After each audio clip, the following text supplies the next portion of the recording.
Alors je sais que le titre peut paraître paradoxal, mais crois-moi que c'est la vérité, la musculation m'a rendu dépressif. Écoute bien la vidéo jusqu'au bout, parce que les informations que je vais te partager aujourd'hui peuvent te sauver la vie. Si t'es dans la vingtaine, t'as sûrement eu un déclic à un moment où tu t'es dit, bon, faudrait peut-être que je travaille sur mon physique, prendre du muscle, perdre du gras, que ce soit pour toi ou pour plaire aux femmes. Honnêtement, toutes les raisons sont bonnes pour commencer à se remettre en forme et à prendre soin de son physique. Pour ma part, j'ai toujours été gros dans mon enfance et j'en avais marre. J'ai des grands frères qui allaient à la salle et j'ai décidé de les suivre et de manger comme eux. Ils m'ont convaincu de manger comme eux, manger healthy, sans nourriture transformée, et je les ai suivis. J'ai commencé une diète, j'avais 16 ans, et ça a complètement changé ma vie. Mais au départ, ça n'a pas changé pour le mieux. Tu vois, puisque j'étais gros toute ma jeunesse, j'étais hyper complexé par mon corps. Et lorsque j'ai commencé à avoir des résultats, à perdre du gras, prendre un peu de muscle, à ressembler aux autres, et même à avoir des commentaires sur le fait que j'ai maigri, ça a un peu été une explosion dans ma tête et ça a exacerbé mon complexe sur mon physique. Tu vois, c'est comme si j'étais un chien qui était assoiffé et à qui on présentait un énorme bol d'eau fraîche.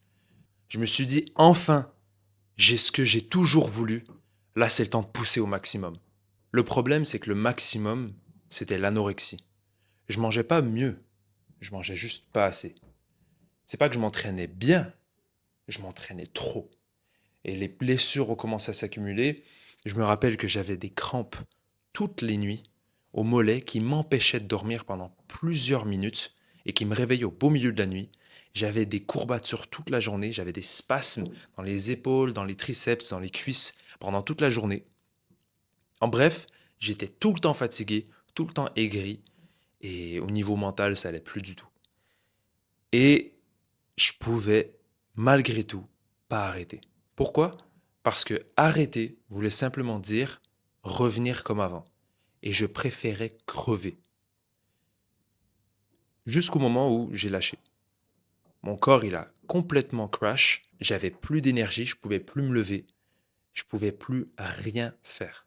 Mon corps, il a décidé de mettre un frein d'urgence pour éviter que je me tue. Et j'ai pris plus de 2 mois sans sport.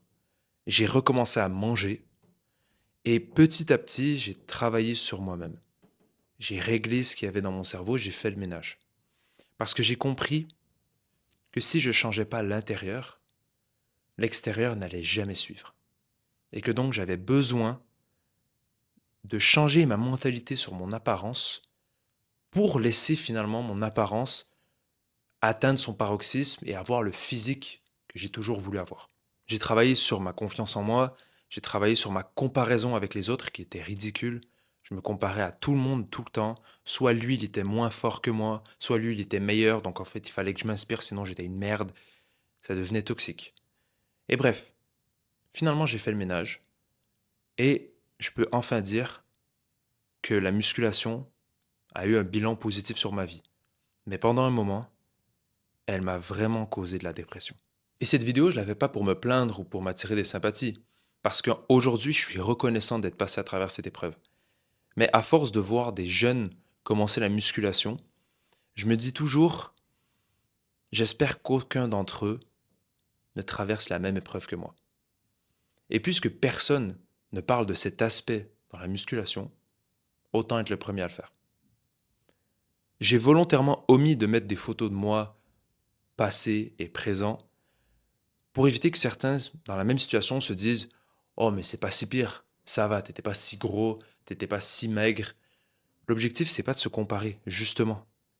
C'est d'avoir chacun son propre ressenti avec la musculation et de se dire que le problème était d'abord psychologique et au niveau de mon âme, avant d'être un problème corporel. N'hésite pas à me partager ton expérience, si elle était similaire ou différente de la mienne, parce que tu sais jamais qui va lire ton commentaire et quel jeune ou quel homme tu pourras sauver avec ce commentaire. Sur ce, je te dis à la prochaine. Ciao.